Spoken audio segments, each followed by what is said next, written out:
আসসালামু আলাইকুম দর্শক, স্বাগত জানাচ্ছি বাংলা সংবাদে। শুরুতেই জানিয়ে দিচ্ছি শিরোনাম। খালেদা জিয়া ছিলেন সাধারণ মানুষের নেত্রী, স্পিকার। বেগম জিয়াকে দেখেই রাজনীতিতে এসেছি, স্পিকার। সফল রাষ্ট্রনায়ক হয়ে ওঠার অনন্য দৃষ্টান্ত খালেদা জিয়া, স্পিকার।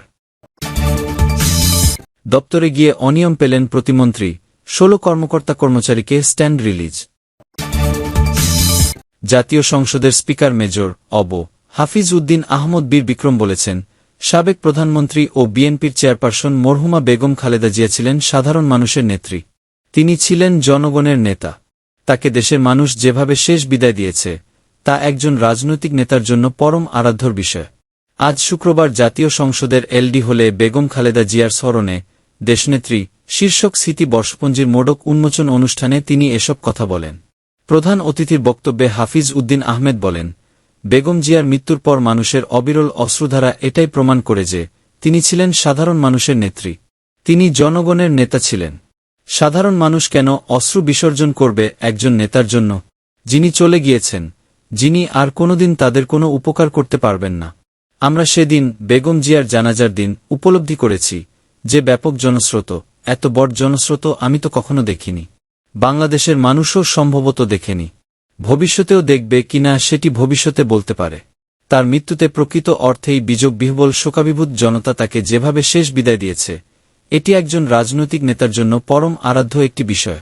স্পিকার বলেন, বেগম জিয়া তিনি অনেক কষ্ট সহ্য করেছেন। তাকে মাফিয়া নেত্রী শেখ হাসিনা হাসপাতালে একটা চিকিৎসা পর্যন্ত দেয়নি। মনে হয় যে তিনি, বেগম জিয়া, জীবন্ত। এইমাত্র হয়তো এখনই একটু পরে এসে গাড়ি থেকে নামবেন। আমাদের জন্য অত্যন্ত দুঃখজনক অভিজ্ঞতা, তাকে আর দেখতে পাব না।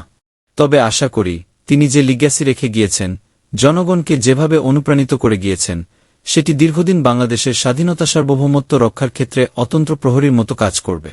তিনি আজ নেই, কিন্তু তার পুত্র সন্তান তারেক রহমান আমাদের মাঝে আছেন। আমরা আশা করব তার পিতা এবং মাতার পথ অনুসরণ করে তিনি এই জাতিকে দিকনির্দেশনা দেবেন, স্বাধীনতা সার্বভৌমত্ব যাতে অক্ষুণ্ণ থাকে। তিনি আরও বলেন, মুক্তিযুদ্ধের মাধ্যমে যে বাংলাদেশ আমরা অর্জন করতে পেরেছি, এই বাংলাদেশের স্বাধীনতা সার্বভৌমত্ব কোনোভাবেই যাতে কেউ ক্ষুণ্ণ করতে না পারে, সেজন্য আমরা ঐক্যবদ্ধভাবে তার প্রমাণের নেতৃত্বে বাংলাদেশকে এগিয়ে নিতে চাই। এই হোক আজকের দিনে আমাদের অঙ্গীকার। প্রয়াত বিএনপি চেয়ারপারসন বেগম খালেদা জিয়াকে দেখেই রাজনীতিতে আসতে উদ্বুদ্ধ হয়েছিলেন বলে জানিয়েছেন জাতীয় সংসদের স্পিকার হাফিজ উদ্দিন আহমদ। তিনি বলেন, মেজর জিয়াকে স্বাধীনতার ঘোষণায় উদ্বুদ্ধ করেছিলেন বেগম জিয়া। আর যদিও আমি রাজনীতিবিমুখ ছিলাম, কিন্তু রাজনীতিতে এসেছি বেগম খালেদা জিয়াকে দেখেই। শুক্রবার 22 মে বেগম খালেদা জিয়ার স্মরণে দেশনেত্রী শীর্ষক স্মৃতি বর্ষপঞ্জির মোড়ক উন্মোচন অনুষ্ঠানে তিনি এ কথা বলেন। হাফিজ উদ্দিন আহমদ বলেন, বেগম জিয়ার রাষ্ট্র পরিচালনার দক্ষতা, গৃহবধূ থেকে রাষ্ট্র পরিচালনার ক্ষমতা আমাকে উদ্বুদ্ধ করেছে রাজনীতিতে আসতে। বেগম জিয়া স্বল্পভাষী ছিলেন, কারও ব্যাপারে বিরূপ মন্তব্য করেননি কখনো।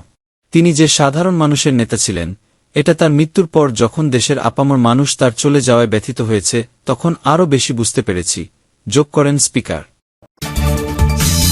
জাতীয় সংসদের স্পিকার হাফিজ উদ্দিন আহমদ বলেছেন, দেশের গণতন্ত্রকে সুসংহত করতে সাবেক প্রধানমন্ত্রী খালেদা জিয়া নিষ্ঠার সঙ্গে কাজ করেছেন। দেশের মানুষের অধিকার প্রতিষ্ঠায় তিনি অত্যন্ত নিবেদিতপ্রাণ ছিলেন। তিনি বলেন, একজন সফল রাষ্ট্রনায়ক হয়ে ওঠার অনন্য ও কালজয়ী দৃষ্টান্ত হয়ে থাকবেন খালেদা জিয়া।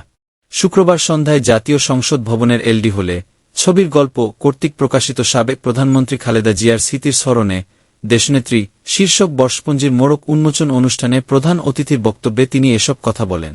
হাফিজ উদ্দিন আহমদ বলেন, খালেদা জিয়া আমার রাজনৈতিক অনুপ্রেরণা। দেশের রাজনৈতিক নেতৃত্ব বিকাশে তিনি ইতিহাসের অবিচ্ছেদ্য অংশ। তিনি আরও বলেন, তার মৃত্যুতে কোটি মানুষের অশ্রুবিসর্জন প্রমাণ করে তিনি জনমানুষের নেত্রী ছিলেন।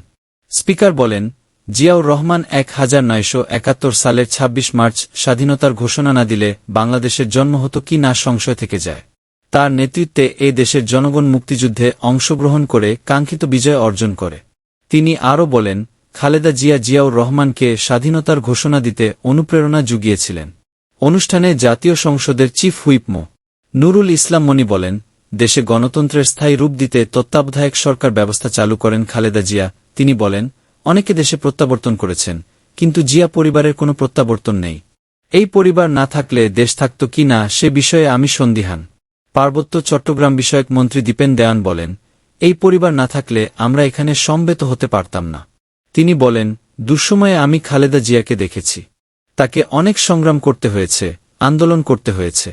স্পিকার এ সময় বর্ষপঞ্জির মোড়ক উন্মোচন করেন এবং ছবির গল্পের আলোকচিত্রী খালেদ হোসেন পরাগ সহ টিমের সবাইকে আন্তরিক ধন্যবাদ জানান। প্রধানমন্ত্রীর অতিরিক্ত প্রেস সচিব ও ছবির গল্পের উপদেষ্টা সম্পাদক আতিকুর রহমান রুমনের সভাপতিত্বে অনুষ্ঠানে স্বাগত বক্তব্য দেন আহমেদ মোস্তফা নোমান এবং সমন্বয়ক সাদমান সাকিব। মূল আলোচক হিসেবে বক্তব্য দেন খালেদা জিয়ার বিশেষ সহকারী শামছুর রহমান শিমুল বিশ্বাস এবং বিএনপির চেয়ারপারসনের উপদেষ্টা হাবিবুর রহমান হাবিব।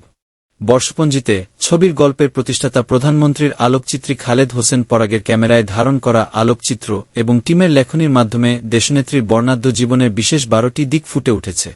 অনুষ্ঠানে ছবির গল্প সবার আগে দেশপ্রেম প্রতিপাদ্যে তারেক রহমানকে নিয়ে বিগত নবেবাকশালী সরকারের ব্যাপক মিথ্যা প্রচারের জবাবে সত্য তুলে ধরতে শিক্ষার্থীদের নিয়ে বাংলাদেশের প্রাণ তারেক রহমান শীর্ষক আলোকচিত্র প্রদর্শন করা হয়। অনুষ্ঠানে প্রবাসী কল্যাণ ও বৈদেশিক কর্মসংস্থান মন্ত্রণালয়ের প্রতিমন্ত্রী নুরুল হক নূর, সংরক্ষিত আসনের নারী সংসদ সদস্যরা, ছবির গল্প টিমের সদস্যবৃন্দ, আমন্ত্রিত অতিথি এবং গণমাধ্যম কর্মীরা উপস্থিত ছিলেন। মন্ত্রণালয় ও বিভিন্ন দপ্তরে আকস্মিক পরিদর্শনে গিয়ে অনিয়ম পেয়েছেন নৌপরিবহন ও সেতু বিভাগের প্রতিমন্ত্রী মো. রাজীব আহসান। এ কারণে 16 কর্মকর্তা কর্মচারীকে স্ট্যান্ড রিলিজ দেওয়া হয়েছে। আজ শুক্রবার নৌপরিবহন মন্ত্রণালয়ের এক সংবাদ বিজ্ঞপ্তিতে এ তথ্য জানানো হয়। অনুপস্থিতি ও দেরিতে অফিসে আসার অভিযোগে তাদের তাৎক্ষণিক বদলি, স্ট্যান্ড রিলিজ করা হয়েছে বলে বিজ্ঞপ্তিতে উল্লেখ আছে। বিজ্ঞপ্তিতে বলা হয়, নৌপরিবহন ও সেতু বিভাগের প্রতিমন্ত্রী মো. রাজীব আহসান এমপি সম্প্রতি বরিশাল ও ঢাকায় নৌপরিবহন মন্ত্রণালয়ের আওতাধীন বিভিন্ন দপ্তর ও সংস্থার কার্যালয়ে আকস্মিকভাবে পরিদর্শন করেন। পরিদর্শনের সময় কয়েকজন কর্মকর্তা কর্মচারীকে পূর্বানুমতি ছাড়া কর্মস্থলে অনুপস্থিত পাওয়া যায়। এছাড়া অনেককে নির্ধারিত অফিস সময়ের পর কর্মস্থলে উপস্থিত হতে দেখা যায়। এ ঘটনায় প্রতিমন্ত্রী অসন্তোষ প্রকাশ করে দায়িত্বে অবহেলা ও শৃঙ্খলা ভঙ্গের অভিযোগে সংশ্লিষ্টদের বিরুদ্ধে প্রশাসনিক ব্যবস্থা নেওয়ার নির্দেশ দেন। প্রতিমন্ত্রীর নির্দেশনার পর বাংলাদেশ অভ্যন্তরীণ নৌপরিবহন কর্তৃপক্ষ বিআইডব্লিউটিএ বরিশাল কার্যালয়ের ড্রেজিং বিভাগ থেকে 9 জন, নৌ সংরক্ষণ ও পরিচালন বিভাগ থেকে 2 জন, বন্দর ও পরিবহন বিভাগ থেকে 1 জন এবং হিসাব বিভাগ থেকে 1 জন সহ মোট 13 কর্মকর্তা কর্মচারীকে স্ট্যান্ড রিলিজ করা হয়। এছাড়া বাংলাদেশ অভ্যন্তরীণ নৌপরিবহন কর্পোরেশন বিআইডব্লিউটিসি আরও 3 কর্মকর্তা কর্মচারীকে তাৎক্ষণিক বদলি করেছে। নৌপরিবহন প্রতিমন্ত্রী সংশ্লিষ্ট সব কর্মকর্তা কর্মচারীকে নির্ধারিত সময়ে অফিসে উপস্থিত থেকে নিষ্ঠা ও দায়িত্বশীলতার সঙ্গে দায়িত্ব পালনের নির্দেশনা দেন।